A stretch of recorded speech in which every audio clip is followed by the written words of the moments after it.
기관과 단체, 교회들이 있지요.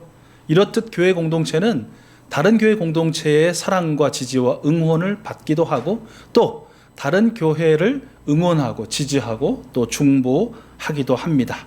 로마서 12장 5절에서 말씀하셨듯이 우리 많은 사람이 즉 교회가 그리스도 안에서 한 몸이 되어서 서로 지체가 되었기 때문이다 라는 것입니다. 모두가 한 몸이고요. 서로 다른 각각의 기능을 가진 지체가 되었기 때문이다라는 것이죠. 이러한 우리 많은 사람이 또는 교회가 예수 그리스도의 한 몸이다. 또 서로가 지체되었다라는 이런 믿음, 의식 그리고 경험은 신약교회에서부터 이미 시작되었다라는 것이죠. 그 실제적인 예가 오늘 우리가 함께 읽은 이 고린도후서 8장 그리고 이어지는 9장에 나와 있습니다. 이것을 좀 제가 이렇게 섞어서 설명을 여러분께 좀 드리도록 하겠습니다. 예루살렘 교회가 교회의 시작인 거 맞죠? 그 어떻게 보면 교회의 첫 출발점이라고 할 수 있는 예루살렘 교회를 비롯한 유대 땅, 그러니까 이스라엘 지역에 있는 여러 교회들이 큰 어려움에 직면했습니다. 왜냐하면 아주 극심한 흉년이 들었기 때문입니다. 뭐 지금도 그렇지만 그 당시에는 농경사회 또 목축업을 하는 시대니까 흉년이 든다는 것은 곧바로 여러 사람이 많은 사람이 다수의 사람이 기근에 시달릴 수밖에 없다라는 것이죠. 그러니까 굶주림에 시달릴 수밖에 없는 그런 상황이 되었더라라는 것입니다. 누가 누구를 먹이기 전에 모두가 함께 다 같이 배고픔에 고통을 당할 수밖에 없는 그런 날이 되었다. 그런 위기가 있었다라는 것입니다. 그런데 이 교회들의 이 이스라엘 지역의 유대 땅에 있는 교회들의 어려움을 누가 듣느냐면 그 땅 위에 있는 소아시아 교회들 그리고 지금의 그리스에 있는 여러 교회들이 그 소식을 듣게 됩니다. 이 소식을 듣자마자 가장 먼저 가장 자원해서 가장 열성적으로 유대에 있는 교회들 예루살렘의 교회를 우리 이스라엘의 교회들을 돕자라고 나선 교회가 있었습니다. 그 교회가 바로 고린도 교회입니다. 고린도 교회. 이 소식을 듣자마자 사도 바울이 너무 기쁜 거예요. 자신이 이제 가서 복음을 전하고 교회를 세우고 양육하고 했지만 이렇게까지 다른 교회의 어려움을 돌아보고 또 자신의 것을 나누고 그 누구보다도 먼저 앞장서서 그리고 사도 바울이 내가 너희들을 세웠으니 내 말을 들으라 라고 시킨 것도 아니고 명령한 것도 아닌데 그 소식을 듣자마자 열성적으로 나서는 구제하고자 손을 내미는 그들을 보고 너무 기뻤던 것이죠. 여러분 아시지만 어떤 뭐 자신의 이제 아들, 딸일 수도 있고 자신의 제자일 수도 있고 또 자신이 이렇게 또 잘 이렇게 양육한 누구라고 생각해 보세요. 그들이 잘하잖아요. 뭐 금메달을 땄다. 어디 뭐 콩쿠르 가서 우승을 했다. 뭐 아주 뭐 유명한 대학에 들어갔다. 어떤 회사에 들어갔다. 그럼 어떤 마음이 드세요? 자랑하고 싶죠. 자랑하고 싶어요.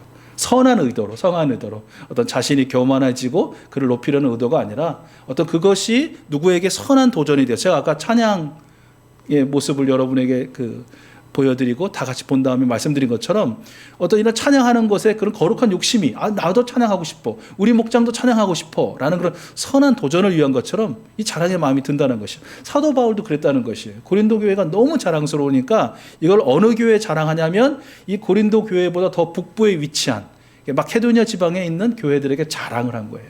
어떻게 자랑했느냐 여러분 한번 말씀에 나오는 내용을 PPT 좀 정리해 봤거든요. 사도 바울이 고린도 교회 때문에 벅차 올라가지고 마케도니아 교회에 자랑한 이 글을 같이 말을 한번 읽어봐요. 시작. 믿음에서, 말솜씨에서, 지식에서, 열성에서 뛰어난 고린도 교회가 사랑을 실천하는 일에도 뛰어납니다. 누가 명령하지도 않았는데 어려운 사정에 대해 듣자마자 구제헌금을 모이기 시작했습니다. 라고 이렇게 자랑한 것이에요. 그런데 이 사도 바울의 자랑을 든 마케도니아 이 교인들, 우리 성도들의 마음에 어떤 마음이 들었을까요? 보통 이제 마음이 삐뚤어진 사람들은 뭐 그래? 뭐 그 교회는 잘하나 보지 뭐. 우리 교회는 무슨 뭐 상관이야? 이러지 않고요. 이게 강한 도전을 자극으로 받아서 그들도 예루살렘 교회와 유대에 있는 교회들을 위한 구제 헌금을 열성적으로 모으기 시작했다라는 것이에요. 사실 흉년이라는 것이 그 이스라엘 지방에만 있었던 것이 아니고 그 전체, 그러니까 로마가 다스리고 있는 그 서유럽과 또 이 근동 지방 전체에 있었다고 합니다.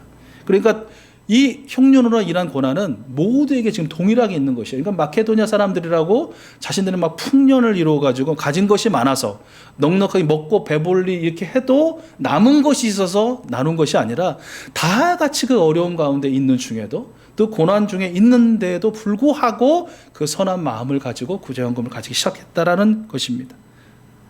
그리고 이 마케도니아 사람들은 그 시련 가운데서도 기뻐하고 또 극심한 가난에 쪼들리면서도 넉넉한 마음으로 하면서 이 행위를, 그러니까 이 구제 헌금을 할 수 있는 행위를 하나의 은혜, 그러니까 개역개정 성경에 보면 은혜라고 나오고요. 우리 세번역 성경에 우리 함께 읽었죠. 은혜가 무슨 말로 바꿀 수 있다고요? 특권. 내가 그 가난하고 어려운 교회, 나도 가난하고 쪼들리지만 넉넉한 마음으로 구제할 수 있는 이 마음이, 이 행위가, 이 실제가 내게 특권이다라고 여겼다는 것이에요. 그래서 사도 바울에게 간청했다는 것이요. 어떻게 해요? 우리 마게도니아 교회도 그 예루살렘 교회와 유대 교회를 도울 수 있는 이 특권에 꼭 참여하게 해 주십시오라고 오히려 사도 바울을 졸랐다라는 그런 얘기인 것이죠. 사도 바울은 그들에 대해서 증언합니다. 그들이 내가 보았다. 그들이 힘이 닿는 대로 한 것뿐만 아니라 힘에 지나도록 자원해서 구제하였다라고 그렇게 또 자랑스럽게 증언하기도 합니다. 자, 여러분, 유대 땅 예루살렘 교회를 비롯해 유대 땅에 많은 교회들이 어려움이 있었어요. 그 소식을 첫 번째로 듣자마자 구제헌금을 시작한 교회가 어느 교회라고요? 고린도 교회. 여러분 또 익수수 교회만 마음이 있으셔가지고 또 익수수 교회, 고린도 교회입니다. 고린도 교회. 너무 이것이 자랑스러워서 사도 바울은 이 고린도 교회를 어느 교회에 자랑했다고요? 마케도니아에 있는 교회에 자랑했어요. 마케도니아 교회가 그 소식을 듣고 어떻게 했어요? 그들도 선한 자극을 받아서 뜨거운 열성으로 어려운 중에, 가난한 중에, 쪼들르는 중에도 넉넉한 마음으로 힘에 닿는 대로 했다고 했습니다. 자, 그러면 이 소위 불쏘시개 역할을 한 그 선한 자극을 준 이 고린도 교회는 어떻게 되었을까? 그게 오늘 사도 바울이 얘기한 거예요. 식었다는 거예요. 1년이나 먼저 구제헌금을 시작하고 그 이웃교회가 그 선한 일을 하도록 그 도왔던 그 교회가 지지부진해졌다는 얘기를, 그 얘기입니다. 여러분 뭐 그럴 수도 있다라고 생각하시지만 보통은 불이 붙었으면 또 다른 사람에게 불을 붙이면 자신은 더 뜨겁게 불타오르잖아요. 그런데 자신도 불탔고 또 옆에 있는 사람의 그 불을 붙여줬음에도 불구하고 왜 이 고린도 교회 공동체는 이 어려운 교회를 돕는 구제헌금의 그 역사의 그 사역에 식어지게 되었을까? 우리는 사도 바울이 말한 말씀의 근거에서 짐작해 볼 수가 밖에 없는 것이죠. 우리가 함께 읽진 않았는데 9장에 보면 바울이 이렇게 기록하고 있어요. 왜 식었을까? 두 가지인데 첫 번째는 열심히 구제하는데 갑자기 그 구제하는 그 헌금이 아까워지기 시작했다는 거예요. 처음에는 안 아까웠다는 것이죠. 했어요. 근데 계속 하다 보니까 이 아까운 것이에요. 자, 여러분 화면을 보시고 같이 읽어볼까요? 9장 7절입니다. 같이 읽겠습니다. 시작. 각자 마음에 정한 대로 해야 하고 아까워하면서 내거나 마지못해서 하는 일은 없어야 합니다. 하나님께서는 기쁜 마음으로 내는 사람을 사랑하십니다. 여러분 이게 무언가 하는 것에 아까워지면 어떻게 되죠? 안 하죠. 그리고 하더라도 어떻게 됩니까? 억지로 하게 되죠. 어떤 이 외부의 완력에 의해서 하게 되더라라는 것이죠. 내가 가진 것이 얼마인데 이 중에 얼마를 구제하면 나에게는 얼마의 마이너스가 되는가. 구제헌금은 나에게 마이너스를 초래한다라는 그런 셈을 점점 하게 되더라라는 것이에요. 그런데 바울은요, 그런 셈에 빠져 있던 처음에는 열성적이었으나 그렇게 차갑게 식어져 버린 이 고린도 교회를 향해서 이렇게 말씀합니다. 이어지는 9장 8절인데요. 우리 같이 한번 우리에게도 들려주시는 말씀으로 믿고 우리 함께 읽어보겠습니다. 시작. 하나님께서는 여러분에게 온갖 은혜가 넘치게 하실 수 있습니다. 그러므로 여러분은 모든 일에 언제나 쓸 것을 넉넉하게 가지게 되어서 온갖 선한 일을 얼마든지 할 수 있습니다. 아멘. 여러분, 이 사도 바울의 선포처럼 하나님은 우리 모두에게 온갖 은혜가 넘치게 하는 분인 줄로 믿습니다. 지난 한 주 저와 여러분 온갖 하나님의 은혜 가운데 살지 않으셨어요? 하루하루 시작할 때, 지내시면서 물론 눈물도 있고 가슴짐도 있고 괴로움도 있고 아픔도 있으셨겠지만 그러나 잠자리에 들기 전에 좀 잠이 기도하면서 하나님을 바라면 오늘 하루도 모든 것이 하나님의 은혜였구나라고 고백할 수 밖에 없는 그런 삶을 여러분 지난 한 주도 사셨죠? 지금 인생 살아온 그 날들 살아오셨잖아요. 앞으로는 어떻게 살게 될까요? 믿기로는 저와 여러분 더한 주님의 은혜와 은총과 충만하게 하시는 그 사랑 때문에 하루하루 더 행복하며 하나님의 나라를 살게 될 줄로 믿습니다. 우리는 항상 실제적으로 세상이 가진 기준에는 넉넉하지 못할지 몰라도 그런 하나님 기준에서 하나님의 아들 딸로에서의 기준에서는 항상 풍성하고 넉넉하여 얼마든지 선한 일을 할 수 있는 그 주인공들인 줄로 믿습니다. 여러분들 그러한 삶을 여전히 살게 될 줄로 믿습니다. 구제하는 일은 앞선 고린도 교회 사람들 다는 아니었겠죠. 몇몇 사람들이 아이고 내가 이거 가졌는데 이걸 내가 흘려보내면 나에게는 참으로 계속 마이너스네, 계속 마이너스가 되네 라는 이 셈법에 익숙한 그 사람들에게 구제는, 사랑은 마이너스가 아니다. 그것은 플러스고 풀리스라고 하죠. 하나님의 충만입니다 라는 그런 선포를 하는 것이죠. 이 선포가 저와 여러분들의 마음속에 깊이 새겨질 수 있기를 소원합니다. 자, 이 고린도 교회 사람들이 차갑게 식어져 버린 두 번째 이유는 하나님께서 주신 것은 모두 누구 것? 내 것이다. 내 소유다. 라는 그런 마음이 언젠가부터, 이게 아마 사탄이 준 마음이겠죠. 들었다는 것이에요. 9장 10절 말씀인데요. 여러분 한번 같이 읽어보겠습니다. 9장 10절. 우리 상반절 말씀에 좀 주의하면서 읽어주세요. 시작. 심는 사람에게 심을 씨와 먹을 양식을 공급하여 주시는 하나님께서 여러분에게도 씨를 마련하여 주시고 그것을 여러 갑절로 늘려주시고 여러분의 의의 열매를 증가시켜 주실 것입니다. 아멘. 여러분 따지고 보면 하나님께서 우리에게 주신 모든 것들은 다 누구의 것입니까? 하나님의 것이거든요. 근데 하나님은 그렇게 말씀하지 않으신다는 것이에요. 내가 너에게 준 모든 것은 내 것이다라고 안 하셔요. 하나님은 우리의 필요를 아시고 심지어는 우리의 욕구도 아셔요.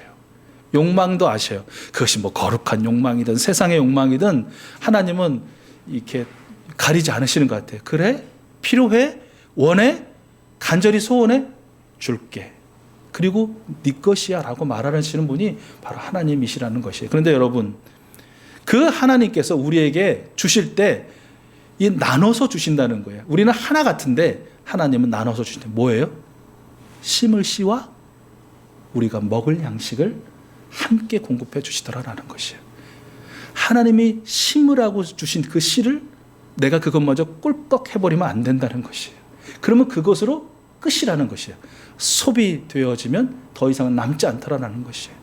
하나님이 우리에게 먹을 양식을 풍족히 주시면서 우리에게 심을 씨도 주시고 우리가 그것을 심을 때 하나님께서 몇 갑절 풍족하게 해주셔서 열매면서 그 열매를 통해서 많은 생명을 먹이고 입히고 살리고 구원하시겠다라고 하시는 거예요. 그 결론, 그 열매를 누구의 의로 돌려주시겠다고요? 하나님 당신의 의로 돌리시겠다고요? 아니에요. 아니에요. 하나님이 주신 것을 믿고 심으라고 주신 심을 씨라고 믿고 그것을 심었던, 그것을 흘려보냈던, 그것을 나누고 베풀었던 바로 저와 여러분의 의로, 풍족한 의로, 풍성한 의로 돌려주시겠다라고 우리 하나님께서는 약속하시는 것입니다.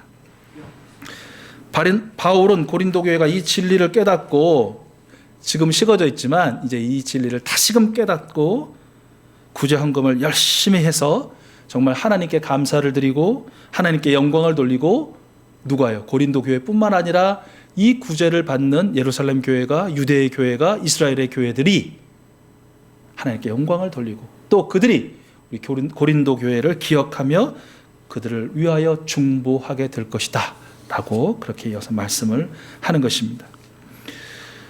바울은 고린도 교회를 향해서 이 말씀을 통해서 그들의 그 동기에 다시 한번 불을 붙입니다.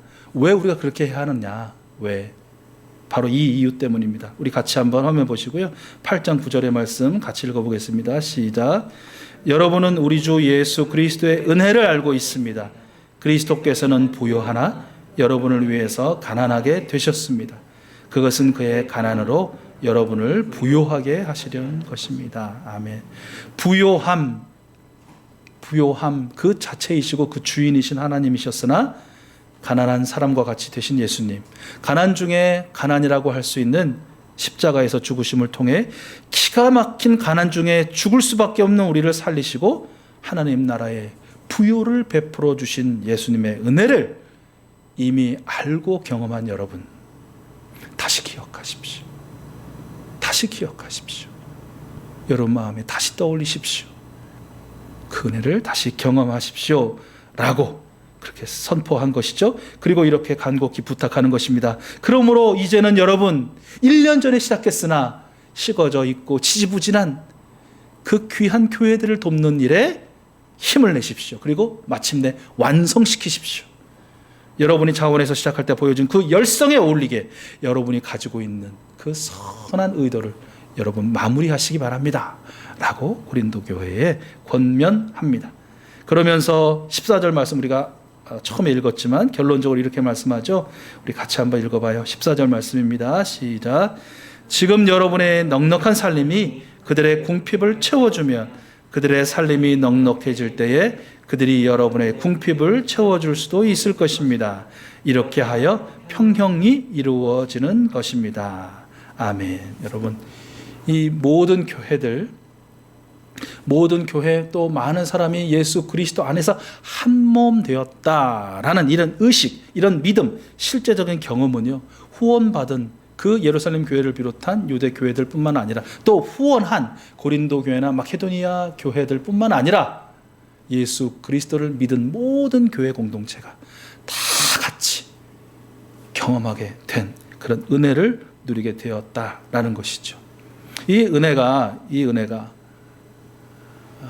수천 년이 지난 오늘 또 우리 익수수 교회가 누리는, 또 우리 익수수 교회를 비롯한 이 지역 교회와 또 우리 한국 교회와 세계 교회가 누리는 은혜가 될 수 있기를 간절히 소원합니다. 시작할 때 말씀드린 것처럼, 그리고 내내 지금 강조한 것처럼 모든 교회가 예수 그리스도의 한 몸인 것처럼 이 땅을 살았고 지금 살고 있고 앞으로 살게 될 모든 생명은 창조주이신 성삼위 하나님 안에서 서로 한 몸 되었다라고 할 수 있지 않을까요? 그렇기 때문에 우리의 구제의 대상은 굳이 어느 교회라는 것에 한정될 필요는 없다라는 것이죠. 어떤 기독교 단체라는 것에 한정될 필요는 없다라는 것입니다. 어디에까지 이뤄야 되는 것입니까? 믿지 않는 사람, 물론 믿는 사람도 포함하죠. 또 사람뿐만 아니라 생명이 있는 모든 존재들에게, 어쩌면 우리가 무생물이라고 부르는 것에게조차도 우리의 그 구제는, 우리의 이 사랑은 흘러야 하는 것이고 나눠져야 하는 것이고 또 베풀어져야 한다라는 것입니다. 여러분, 우리 익수수 가족들을 생각할 때 사도 바울이 그 아까 말씀드린 것처럼 고린도 교회에 가졌던 그 뿌듯함 있잖아요. 그 자랑스러움, 그 수준 이거나 그 이상인 것 같아요. 제가 갖는 여러분을 향한 그 자랑스러움, 어디 가서 항상 자랑할 때 우리는 작은 교회라고 말해요. 물론 도움을 받고 또 후원을 받는 교회이기도, 그러나 그것에 감사하다고 그 받기만 하는 교회가 아니에요.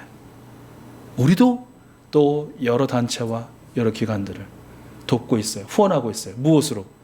여러분의 헌금으로, 여러분의 헌신으로. 물질로만 하고 있나요? 아니요.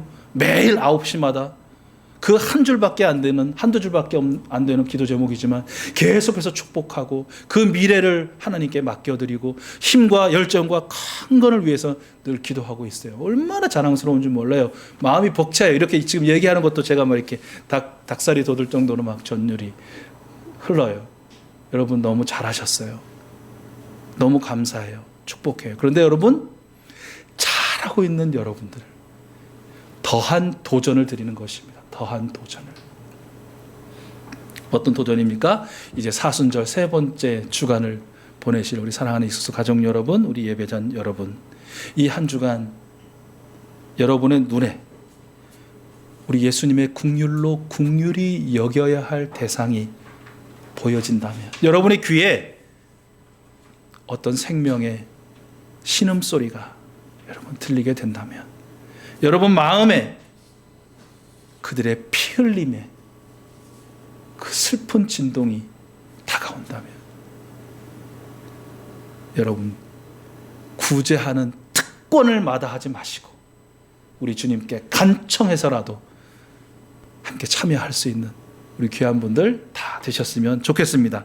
저는 이미 최근에 한 사람의 교회로서 한 사람의 교회된 우리 익숙수 가족들이 정말 우리 아프리칸 노동자들을 위해서 그들이 지금 코로나 검사를 회피하고 있잖아요. 왜 하고 있습니까? 지금 불법으로 와 계시거든요. 코로나 검사를 받게 되면 즉시로 불법 노동자라는 것이 밝혀지게 될 것이고 체류자라는 것이 그는 조사를 받고 추방을 당해야 될 것입니다. 이것이 무서워서 두려워하고 있죠. 그런데 그렇게 열심히 여러분들이 후원해 주시고 지지해 주시고 또한 격려해 주셔서 그 운동에 앞장서신 목사님을 비롯한 우리 여러분들이 이번 케이스에 한해서는 검사를 받아서 그것이 불법 체류자라고 밝혀져도 그것을 좀 이렇게 유예해 주겠다. 그것들 때문에 죄를 묻지 않겠다라는 그런 어떤 그 합의를 이끌어냈다고 합니다. 그래서 그분들이 지금 이렇게 나와서 열심히 코로나 검사를 받고 있고 어떻게든 치유를 받고 그 이후의 삶을 또 계획할 수 있는 그런 아름다운 일이 있더라는 것이에요. 또 어떤 분들은 정말 부모에게 버려진 어린 생명들을 위해서 호언하고 있던 말씀도 듣고 또 어떤 분들은 지금 정말 하루에도 그 총칼에 수없이 많은 사람들이 죽어가는 우리나라 80년 그 광주를 닮은 미얀마의 민주시민들을 위해서 또 작지만 후원금을 보내고 있다는 말씀도 전해드렸습니다. 저는 너무너무 행복한 목사인 것이죠. 그런데 여러분, 제가 이렇게 행복해하면서 잘하고 있는 여러분들에게 다시 한번, 그런데 혹시 여러분 고린도 교회처럼 잘하시다가 지지부진해진 면이 있다면, 좀 식어져 버린 면이 있다면, 에휴, 내가 이 정도 플러스 마이너스 계산하니까 나한테는 딱 이 정도야 라는 그런 셈하는 마음이 들었다면, 이 한 주간 우리를 위해서 생명을 내어주심으로 정말 참혹한 가난에 처해지신 예수님 바라보며 그분 때문에 부유한 사람이 된 내가 어떻게 살아야 할지 여쭙고 다시 결단하고 그 일을 완성하시는 우리 귀한 여러분들 다 될 수 있기를 축복하고, 이러한 삶이 우리 구주 예수 그리스도님 그분 앞에 선 저와 여러분들의 마땅한 삶인 줄로 믿습니다. 오늘도 우리를 위해서 가난해지십니다. 우리 예수님 살과 피를 저와 여러분들에게 나누어 주십니다. 먹고 마시며 오늘 말씀대로의 삶, 우리 구주 예수 그리스도의 걸음에 그대로 포개어지는 그런 삶을